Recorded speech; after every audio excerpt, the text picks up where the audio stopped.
Time for putting pots together with some summer flowers. But before we get going, I'd like to show you our nice little four-wheel wagon that we've got here. This thing is cool.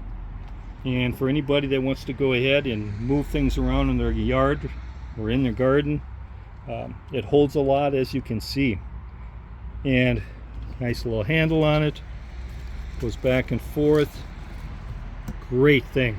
So what we're going to do now is we're just going to kind of roll over into the area where we're going to start potting up some flowers for the summer, and we're going to set up the pots for fall also. Now this is what I do.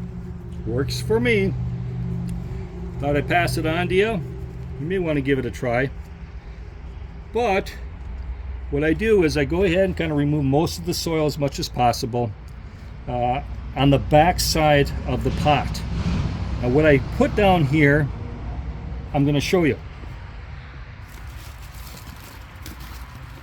I've got some gladiola bulbs that you probably need to plant at least 4 to 5 inches deep.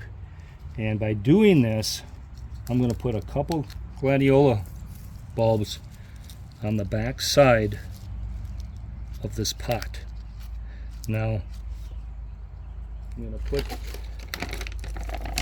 some bone meal in here.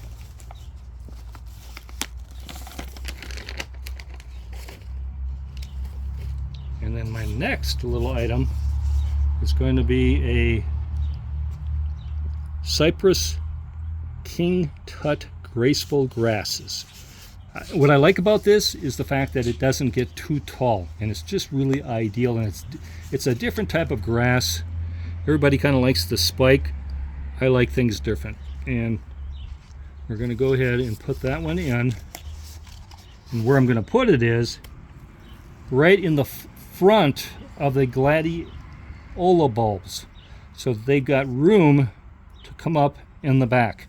And as the flowers, well, they hang in there, but you know, they start losing their colors and everything. And then as soon as the gladiola bulbs come up and start flowering out, you know, you got some more flower in the pot. So I put this one in the middle, and then I have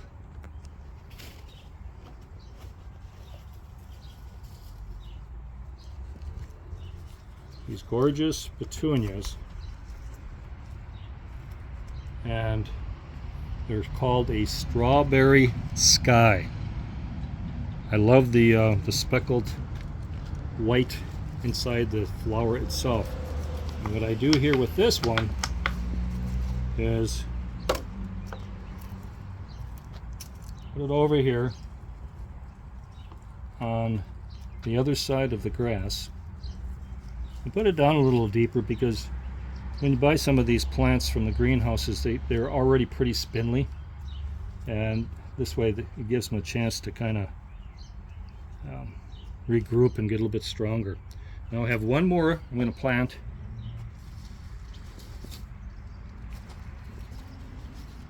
and it's a impatient,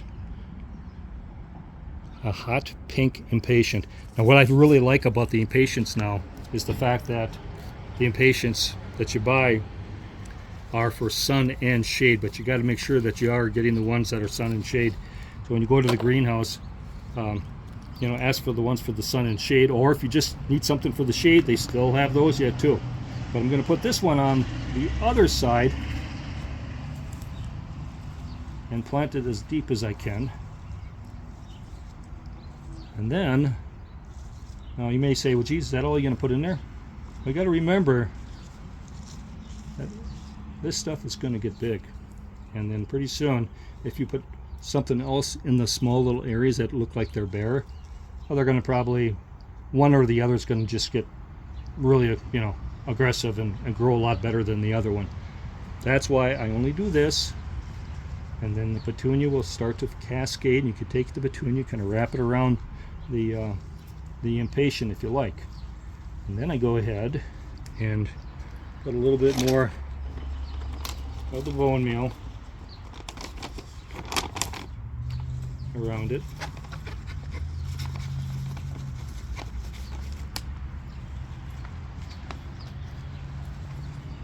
Now remember, what I'm going to do is show you with the petunias. This is the kind of petunia that you have to go ahead and you kind of have to deadhead. And I'm going to show you what we're going to do there. But in the meantime here, I'm going to go ahead and fill up the rest of this pot here. Now on the back side, remember we got gladiola bulbs. And I'm covering those up right now. And they're about 5 inches deep. And that's what you want to have. So these other plants that were put in are probably about 3 inches deep, a little bit further down, but it's good for them because they won't get so spindly as time goes on. Now,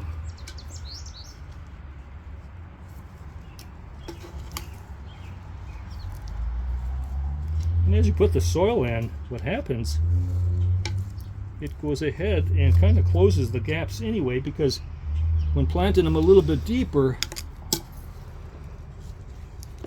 it helps bring up those other little stems that are kind of spindly, and puts them in a little bit more of a tighter group.